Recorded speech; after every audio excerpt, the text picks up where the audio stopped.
అందరికీ హాయ్ అండి. Welcome back to my channel. ఇప్పుడు సమ్మర్ వచ్చేసింది కదా! పిల్లలందరికీ ఆయిల్ ఫుడ్ కాకుండా కొంచెం ఎనర్జీ పెరగడానికి, అలాగే ఎండలో ఎంత ఆడినా వాళ్ళు ఎనర్జిటిక్‌గా ఉండేలాగా ఒక డిష్ చేద్దాం. ఇదే పెరుగన్నం. ఇది దద్దోజనంలాగా కాదు. ఇంకొంచెం యాక్టివ్‌గా ఉండడానికి ఇంకొంచెం డిఫరెంట్‌గా చేద్దాం. ముందుగా ఒక కుక్కర్ పెట్టేసుకొని ఒక కప్పు రైస్ వేయాలి. కప్పు సరిపోతదండి. ఇది 5, 6గురికి ఈజీగా వస్తుంది. ఈ రైస్‌ని నీట్‌గా వాష్ చేయాలి.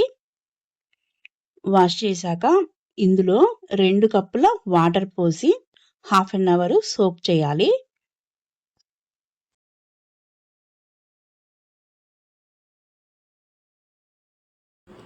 అరగంట నానబెట్టాక ఇందులోకి 2 కప్పుల పాలు పోయాలి. ఫుల్ క్రీమ్ పాలు పోయాలి. నెక్స్ట్ దీన్ని లిడ్ పెట్టేసి స్టవ్ మీద పెట్టేయాలి.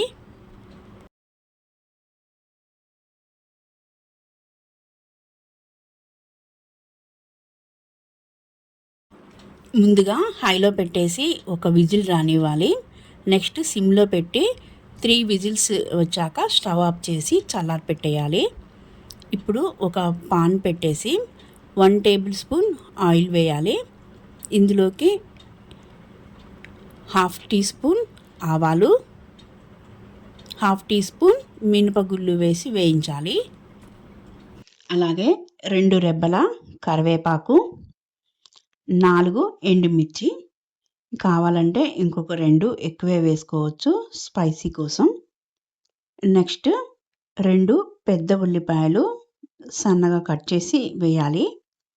వీటన్నింటిని ఒకసారి తిప్పి ఇందులోకి సరిపడా సాల్ట్ వేసుకోవాలి.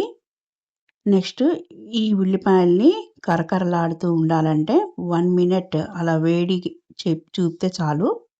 నెక్స్ట్ స్టవ్ ఆఫ్ చేసి అల్లం వేసి ఇంకొక నిమిషం తిప్పాలి.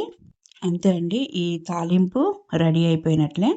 దీన్ని పూర్తిగా చల్లారనిచ్చి ఇందులోకి కరెక్ట్‌గా 2:30 కప్పుల పెరుగు వేయాలి. ఈ పెరుగుని పూర్తిగా మిక్స్ చేసి పక్కన పెట్టాలి.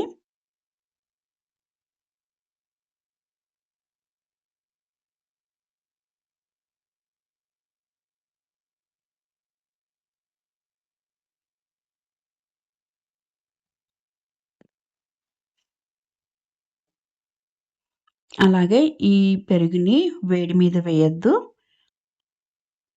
విరిగిపోతుంది. నెక్స్ట్ ఈ రైస్ చల్లారిపోయింది లేనిది ఒకసారి చెక్ చేసుకోవాలి. రైస్ పూర్తిగా చల్లారాలి. మనము 1కి 4 కప్పుల పాలు కానీ, వాటర్ కానీ పోసాము. సో, కొంచెం లిక్విడ్ ఫామ్‌లోనే ఉంటుంది రైస్. చాలా మెత్తగా బాయిల్ అవుతుంది. ఇప్పుడు ఇందులోకి కొంచెం కొంచెం తీస్తూ కలపాలి. ఆల్రెడీ జ్యూసీగానే ఉంటుంది రైసు. సో, ఇందులోకి ఆ రైస్ మొత్తం పడుతుంది. అసలు ఎక్కువ అవ్వదు. కరెక్ట్ కొలతలనేది మెయింటైన్ చేయాలి. ఇప్పుడు ఈ పెరుగన్నాన్ని కొంచెం కొంచెంగా వేసుకుంటూ మొత్తం మిక్స్ చేయాలి. ఇది పిల్లలకి బ్రేక్‌ఫాస్ట్‌గా పెట్టొచ్చు. డిన్నర్‌గా కూడా పెట్టొచ్చు. దీనివల్ల వాళ్ళకి చాలా చాలా చలవ చేస్తుంది. ఎండ వేడికి తట్టుకునే శక్తినిస్తుంది. అలాగే పెద్దలకు కూడా. దీన్ని మార్నింగ్ ప్రిపేర్ చేసుకొని ఈవినింగ్ అయినా తినొచ్చు. లేదు నైట్ ప్రిపేర్ చేసుకొని ఎర్లీ మార్నింగ్ బ్రేక్‌ఫాస్ట్‌గా తీసుకోవచ్చు.